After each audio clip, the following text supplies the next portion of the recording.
this video, I'm going to be building an awesome, affordable RTX 3060 Ti gaming PC build for a shave over $1,200. I'll be walking you through all the components that make this build so great and how to pick the best options for a budget like this, showing you guys how to put the whole system together from start right through to finish before looking at performance a little bit later. Let's do this.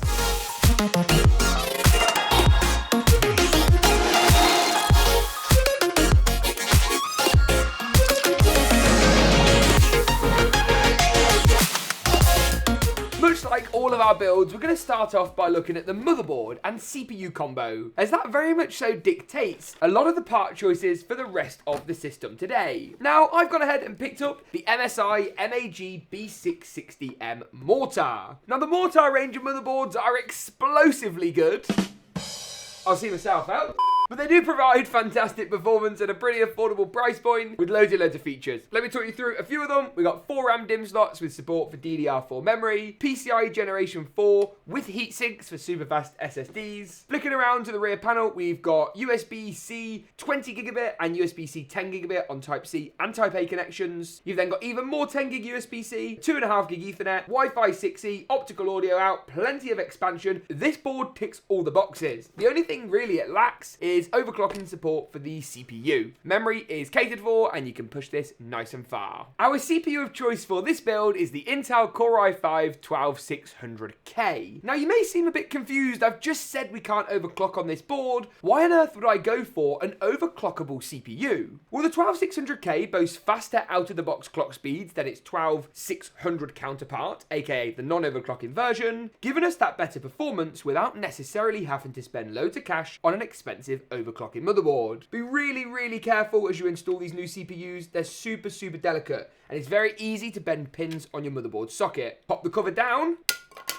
The black plastic will pop off, release it again, make sure it's nice and well seated, and then pop the retention arm down to make sure you're all good to go. What we're also going to do at this stage is install our SSD and our RAM for this build. Because we've gone for a liquid cooler, spoiler alert, we'll come back onto that shortly. Now I've gone for combinations from XPG and XPG for our RAM and memory. These guys have been killing it recently with some great products, some great hardware at really affordable prices, making them perfect for a build like this one. If we start off with the DRAM, I've got a 16 gigabyte kit of their Spectrix D50. Now, ADATA were actually, I think, the first, or at least one of the first 3 companies to make RGB RAM and SSDs back in the day. These guys have been doing this thing for so long, and they made me so excited when I first got that email to see they'd released some RGB RAM. Now, this kit here is pretty premium in terms of design. You've got these nice, thick, large engraved metal heat spreaders that just provide something a bit different for a build. There's so many RAM kits now that just all look the same. It's nice to see something just that little bit different. Pop your RAM in, apply a bit of pressure to both sides,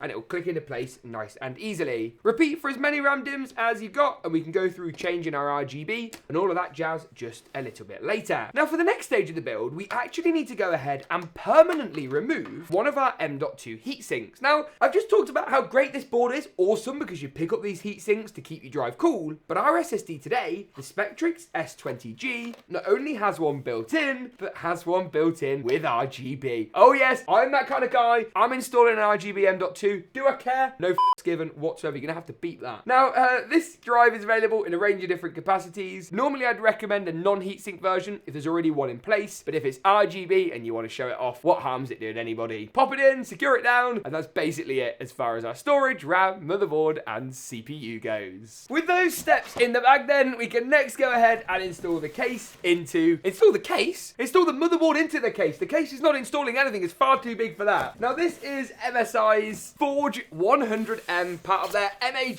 lineup, and a complement to their existing and fast-growing case range. Now, there's a few things this case actually does really well. It's pretty affordable, you get some nice RGB fans up front, and it's primarily mesh as well. It looks quite nice as well, dividing that mesh up with a tempered glass side panel, power supply shield, and support for full-size ATX motherboards. It's definitely more on the budget side of things, and MSI definitely haven't got everything right, such as the single-use PCI retention covers at the back of the case just here. MSI, that's really weird. But otherwise, it's a nice case and it's pretty good value. It will also keep in with our MSI theme today when it comes to our GPU, our motherboard, and of course, the chassis. They're not captive thumb screws. And of course, the chassis itself. Right, whoa! Oh, shit.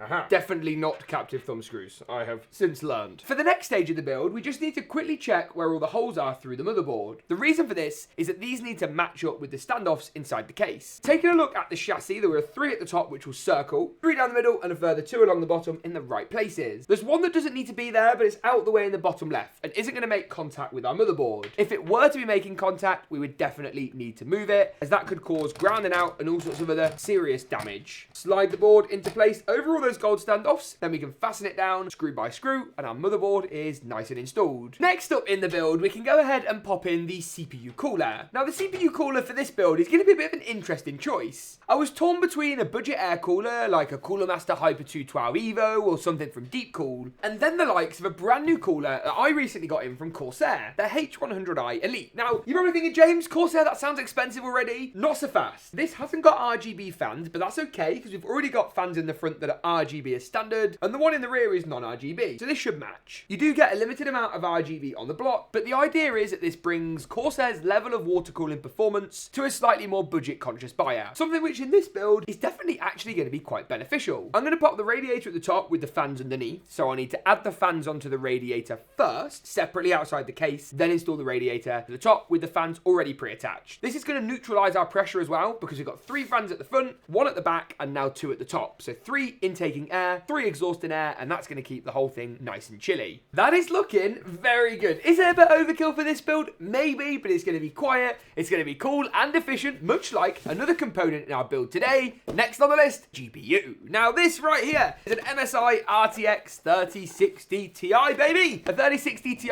is unbeatable when it comes to other cards on the market. You name me in the comments below a card better than the 3060 Ti, and I will gift you this PC. Only if your suggestion is correct. AMD 6650 XT, nowhere near as good. 6750 XT, more expensive. This thing is awesome. Perfect for gaming at 1440p, high frame rates in most titles, or 1080p, max settings, max frame rate in essentially every game out there. It also, of course, supports ray tracing, something that might be useful for certain titles. Perhaps more useful is, of course, support for NVIDIA DLSS. NVIDIA DLSS is an AI-backed resolution scaler that, for example, would allow you to game at 1440p, but get the frame rate you'd achieve at 1080p. That's because the game would render at a lower resolution, using less GPU horsepower, allowing more frames per second to be rendered, and then the image is upscaled, using NVIDIA's fancy Tensor AI cores on, of course, our 3060 Ti to give you the visual fidelity you'd often find at 1440p, but at the resolution overhead of 1080p. This particular model is the Gaming X Trio, meaning it's got 3 fans. It's a bit overkill, but you can pick up 2 fan or Ventus designs from MSI, with other options available with other manufacturers too. Latest pricing availability for a range of different 3060 Ti options will be linked at Amazon down in the description below. Right then, so if we go ahead and slide the GPU in, you kind of have to do it a bit of an angle because it won't fit completely straight. Then we can line it up with the top PCIe slot, apply a little bit of downward pressure, and that's basically all there is to it. We do need to fasten it in to stop it going anywhere, but proportionally, I think that's actually looking really, really nice. Filling out our MSI case, and also not making our micro ATX motherboard look too small. Something that, to be honest, I was a little bit worried about earlier on in the build. Let me get this bad boy screwed into place to stop it from sagging and flopping about, and then there's only one more component left to actually round the build portion of the video off. The final of those components is the PSU. Now this right here is Cooler Master's MWE 650 Gold V2. With 650 watts of total output, this thing is going to power our build up A-OK today, providing 80 plus gold certified efficient power, saving you money at the wall, and providing clean power to all of our components. Plus some headroom for future upgrades too, always nice to see. I've just gone ahead and installed a motherboard, CPU, GPU, and SATA power cable to the bottom of the power supply, which will then plug into the other ends in just a moment on our motherboard, graphics card, etc. First, we need to screw it into the back of the case, and then run those cables a little something like so. Your motherboard power connection is the largest by far, while the CPU cable goes to the top left, GPU power to, of course, the graphics card, and our SATA power to the SATA power connections for the RGB fans around the rear of the case. Nice and simple. All that's then left to do is pop in our front panel cables for the top I/O. This consists of a USB 3 connection, the largest of the bunch, which is also notched, meaning it'll only go in one way round, our HD audio for our headphone and mic jacks, which go to the bottom left of the motherboard, and finally our JFP1. The fiddly front panel cables for our power, reset switches, and hard drive indicator LEDs. keys. We'll pop a diagram on your screen now to make this bit of the process a little bit easier, but if you get it wrong, don't panic, just go back again and take it step by step. All we need to do now though is take a look at just how well this system performs, but first, how good it looks in the signature GeekaWhat montage. I'll see you in a sec, but first, roll that montage.